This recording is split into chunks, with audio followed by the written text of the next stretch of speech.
இன்றைக்கு எவ்வளோ நாளில் அந்த கோரிக்கையெல்லாம் நிறைவேற்றுவாங்கன்னா இந்த ஆட்சி இருக்க போகிறதில்ல. அதிகபட்சம் இருந்தால் 3 மாதம் அந்த ஆட்சி இருக்கும்.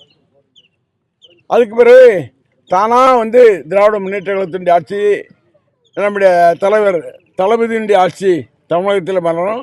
அப்போ நீங்கள் என்னென்ன கோரிக்கை வைக்கிறீங்களோ அந்த கோரிக்கையெல்லாம் நிறைவேற்றும். என்னென்ன வாக்குறுதிகள் கொடுத்தார்களோ அத்தனை வாக்குறுதிகளும் நிறைவேற்றுவார்கள்.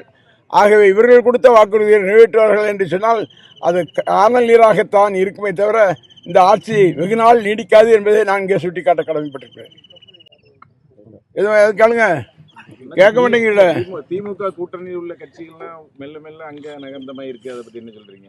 ஏற்கனவே நான் ஒரு பேட்டி கொடுத்தேன். எதுக்கு? யூனியன் விடனில் கேட்கும்போது நிறைய பேர் இப்படி போயிட்டு இருக்காங்களேன்னு சொன்னார். கிராமத்தில் ஒரு பழமொழி உண்டு. அந்த பழமொழி என்ன என்று சொன்னால், கூத்தியார் இல்லை என்று சொன்னாலும் குறுங்கட்டில் சும்மா ஆயிடாது, யாராவது அந்த கட்டில் படுப்பாங்க அப்படிங்கிற பழமொழி தெரிஞ்சவங்களுக்கு பழமொழியை புரிஞ்சு விடுவாங்க. அந்த பழமொழி தான் இதுக்கு உறுதியாக சொல்லும். தேர்தல் வாக்குறுதியை 2500 ரூபா சொன்னா இப்போ 1000 ரூபா கொடுத்துருக்க போகிறோம் சொல்கிறாங்க. அது எப்படி? ஒரு தேர்தல் வாக்குறுதியை நிறைவேற்ற மாட்டார். அதிகபட்சம் இருந்தால் 3 மாதம் இந்த ஆட்சி, அதுக்கு மேலே ஆட்சி இல்லை.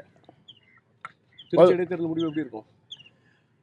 திருச்சி மட்டுமல்ல, 5 இடைத்தேர்தலிலும் திராவிட முன்னேற்ற கழகத்தினுடைய கூட்டணி அதன் வகுக்கின்ற வியூகம் அத்தனையும் வெற்றி பெறும் என்ற வகையில் எங்களுடைய தளபதி எடுத்திருக்கின்ற வியூகம் நிச்சயமாக வெற்றி பெறும்.